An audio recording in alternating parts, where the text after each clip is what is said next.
infuriates people with your stupid comments. It's my show. Can you put the camera on me, please? He's just a co-host. People say you do things for the ratings. They say you do things for controversy. That David Icke's a nutter. I love that. It's very difficult for me to talk about this kind of stuff.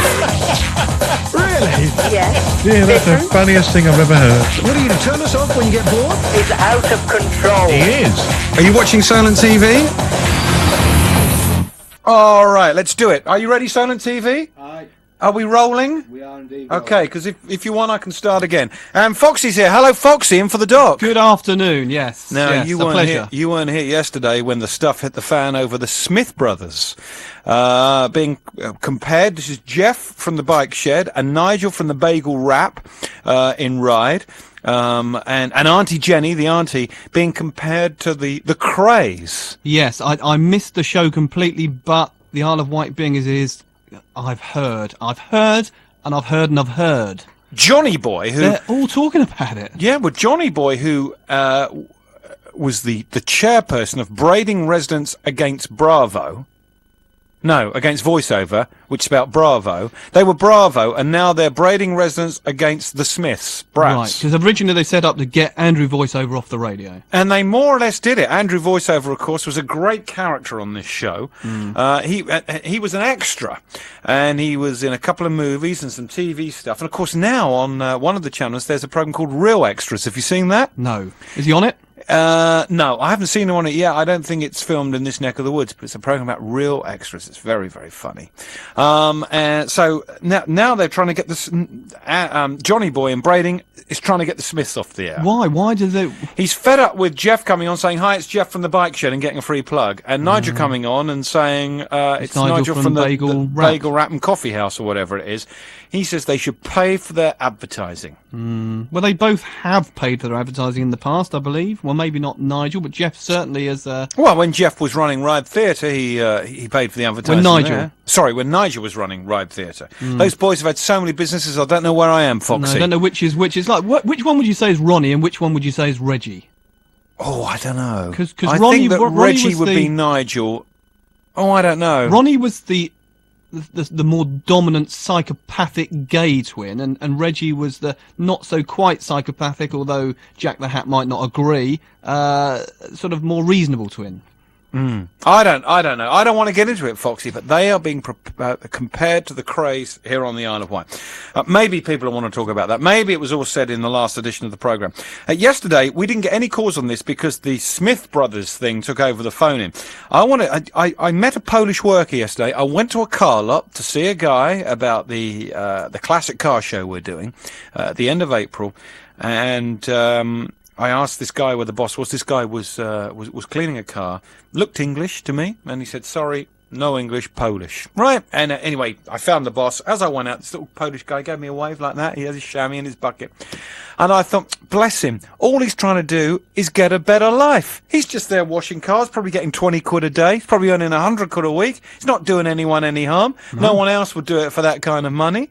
What is all this about illegal immigrants coming into the country? The bloke, we're all part, it's the European Union now.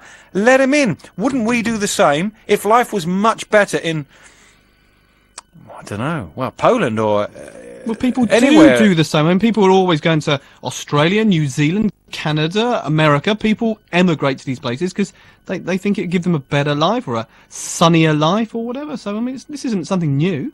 So we could talk about that, and I know we've got a letter about Polish workers, which has come in to the phone-in. Someone wants to say something about that, so we'll read the letter. Also, Foxy, Pat the Builder.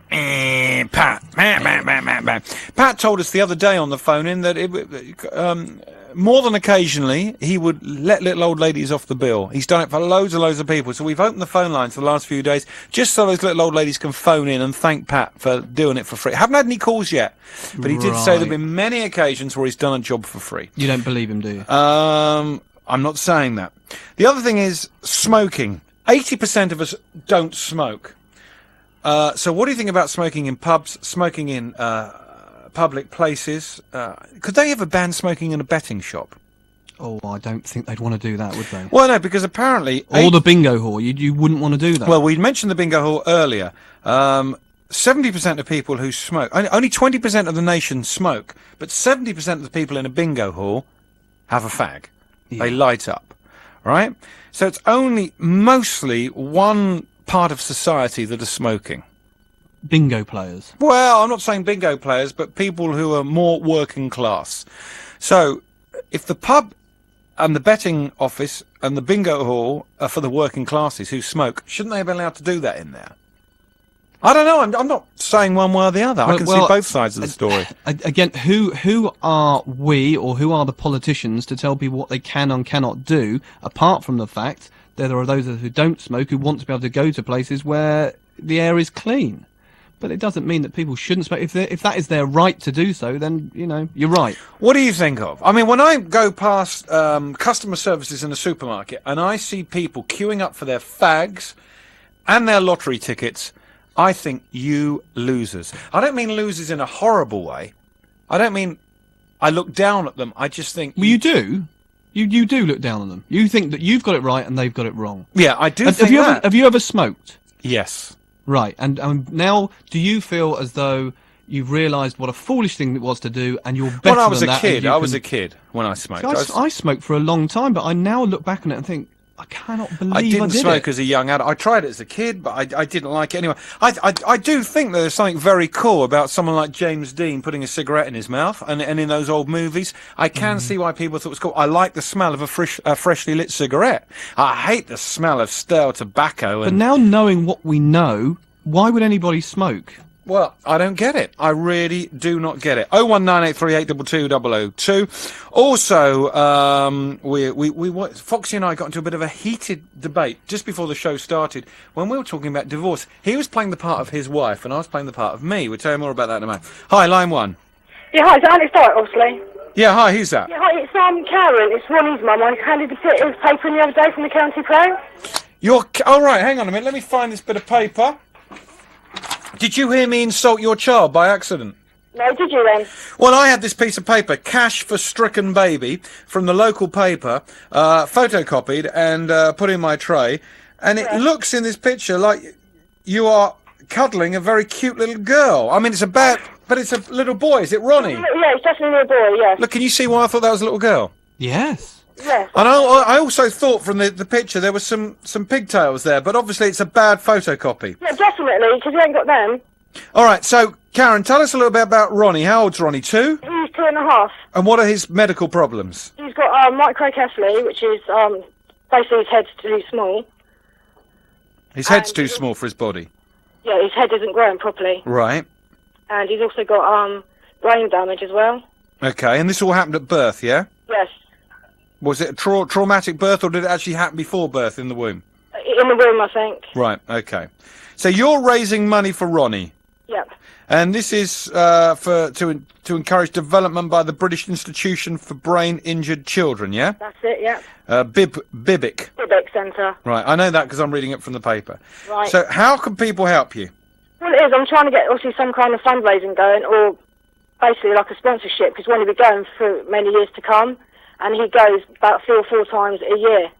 So I need some kind of charity or something. So the National Health won't pay for this? No. Why not? I do not know. Well, when your doctors referred you to BIBIC... No, I didn't. I found the BIBIC Centre on my computer. I've done it basically on my own back. Who are BIBIC then? Well, we know who they are, but where are they? Where are they based? They're based in Somerset and Wales. Right. They've got 2 centres on the mainland. Have you not been back to the medical practice and said, look, I can find good assistance and care and help for my son Ronnie? What are you going to do about it? But the place where we're going is charity run anyway, so I don't think that also people like that are going to help. So, but basically, I just need charity money to get in there because that's what I've been told. So. Are you a single mother? Yes. Right. How many other children have you got? 3. Okay. All right. Look, do you want to come in and tell us all about it? Can do, yeah. That would be better. Could you bring Ronnie in? I can do, yeah. When? Friday.